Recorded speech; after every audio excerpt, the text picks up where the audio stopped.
Okay.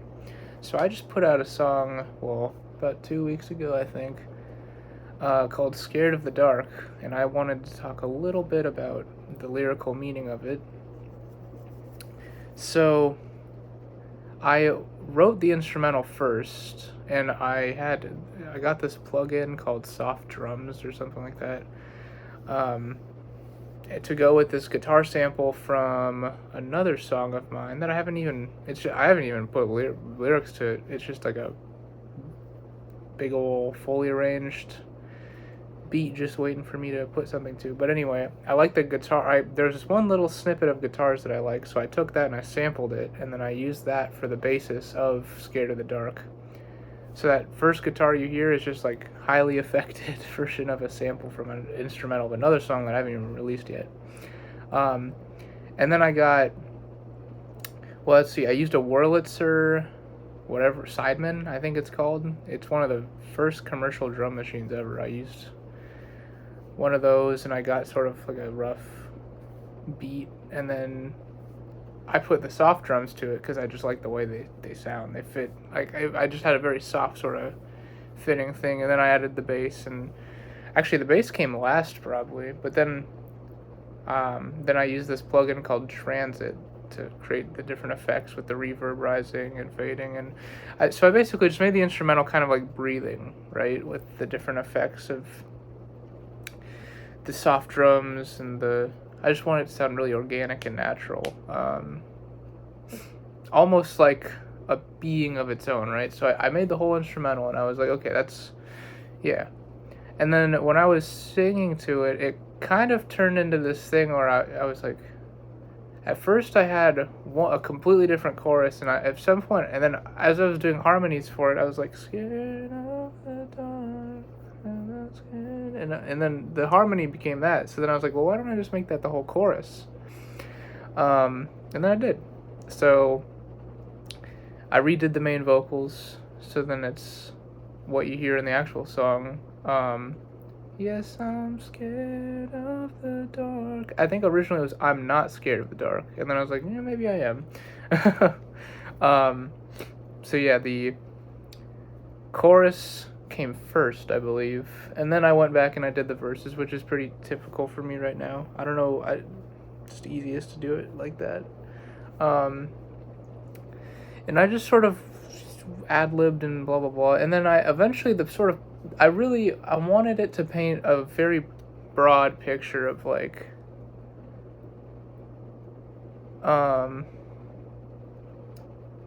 it's like, you know, when you're in a dream and you sort of like, it's like you meet somebody and it's like you've never met them like in real life, but like in the dream it's like they're familiar in like a creepy kind of way. Or when you meet somebody in a dream that looks completely different and acts completely different to somebody you know, but like it corresponds to somebody in real life, you're like you wake up and you're like, oh, that's literally that other person, except it didn't look or sound or they didn't act anything like them. It's like, it's creepy when that happens, you know? It's like a person's essence translates into something different in a dream, and it's like uncannily familiar yet not familiar, you know?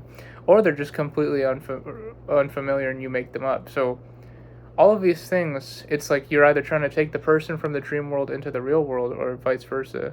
And so the verses sort of build upon that idea, I guess, of like, couldn't be the one to remember your name, I just couldn't get by with the thought I wouldn't see you're the one for me. So like there's sort of like this love aspect to the lyrics, I guess, but it's not precisely a love song. I guess one interpretation I had for the song was like, it's a love song, like literally, and they're like thinking of them while they're going to sleep, and then, you know, something to do with being scared of the dark. Maybe the love didn't work out, but an interpretation that I think fits better with the chorus is basically, and also the cover. I drew that cover a long time ago. I just took like that picture because I woke up and I was like, whoa, my room looks kind of spooky, and then I drew that spooky little guy. But the interpretation that I think makes the most sense would be, it's like you're in that hypnagogic kind of awake but not awake state, and you're just sort of in between dream and not dream, and everything that comes with, you know, sleep paralysis demons and meeting people in dreams that you can't figure out if they're real or not real, and, you know, just that in between state. So this whole song is sort of like a meditation on that, and it sort of is supposed to incite whatever feelings you have about that state, you know. So I tried to reflect the scarier parts in the remix. So the remix came about very spontaneously. Scared of the Dark is the normal song, and Scared of It All. Oh, ooh, we're scared. I just made like this goofy beat. Do do do do do do do do do do do. And I was like, it's. I thought it was really funny, and it sounded kind of cute until I just like turned a bunch of distortion onto it, and then it became something kind of interesting, and then I got all the weird spooky noises around, and then it was interesting. It was one of those songs like the more I added, the less I liked it. So I just tried to keep it very raw and very simple and almost repetitive. So yeah, I've never really made a song like that, which was interesting. Like the intro it's twice as long as I would have made the intro, but some part of me just said, no, this needs to be like, I don't know. It's just like some part of me was like, yeah. And then in the bridge, I didn't add all like the people talking around. You know, I didn't add all the people talking in like the bridge because I just didn't need it. I guess I just didn't feel the inclination. Like, actually, I just went back and listened to it. I was like, oh, I should have added it. I need to release the song again. I need to do a whole different version. And then I listened, but that was just me listening to the second chorus to the bridge to the final chorus. And then I listened to the whole song, and then I went, oh, doesn't need it. It's just odd how that works. Your perspective changes. But interestingly, Scared of It All has like twice as many streams as Scared of the Dark right now, which is unheard of. Typically the remixes get less streams. I don't know, maybe, I don't know why. I don't think it has anything to do with the quality of the song, because I would say the quality of Scared of the Dark is higher than Scared of It All. I threw that remix together like really quick. And it was kind of interesting. I mean, it was just a little remix I did, and I liked it, and I thought it was good enough to put out, obviously, so I'm not like disavowing it. But if I were to choose one for my personal taste, I prefer Scared of the Dark than Scared of It All, because that's just more like what I want to listen to, I guess, because, well, I made it first, and there's sort of like the intimate emotional aspects of me writing the lyrics. But yeah, Scared of It All is supposed to play to the darker aspects of Scared of the Dark, like, yes, I'm scared of it all. Like, imagine if the chorus was just the whole song. You know what I mean? It still has the first two verses, but it doesn't have the little 1, 2, 3, 4 in the final chorus and like the little backgrounds. But yeah, so that's just me talking about some songs I made, telling you about the meanings. Oh, in the bridge, there's like other voices, and I think there's 3 voices. It's me and 2 other people. If you you know who you are, if you're the other 2 people.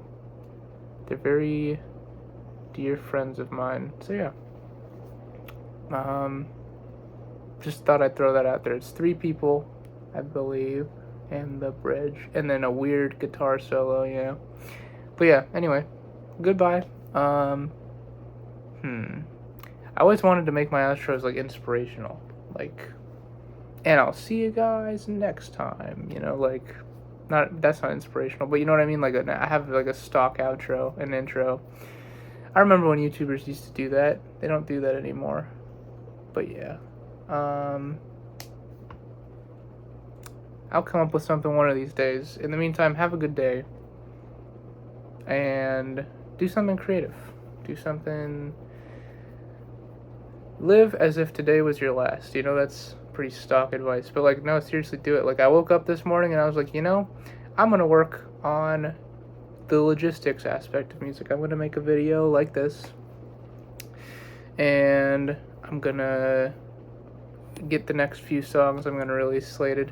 Can't do that because my computer's exploding, but at least I made this video, and hopefully this turns into something good. Yeah, I'll probably play some Tears of the Kingdom on my Switch, and maybe go to the gym.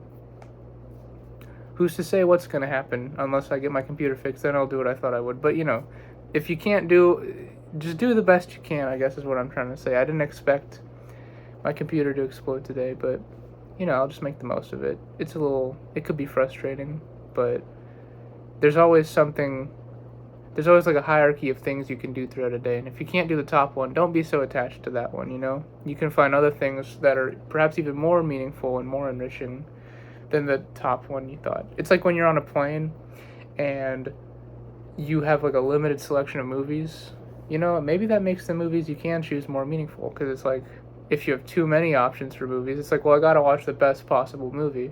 It's like, no, you just gotta watch the best possible movie out of this limited pool, and that's a lot easier than the best possible movie ever of all the movies I could ever pick from. Same way your day could go. It's like, if you could do anything in your day, I don't know if it'd be as meaningful. There's something to be said for having a few things you can do and doing them well. Do a few things excellently rather than many things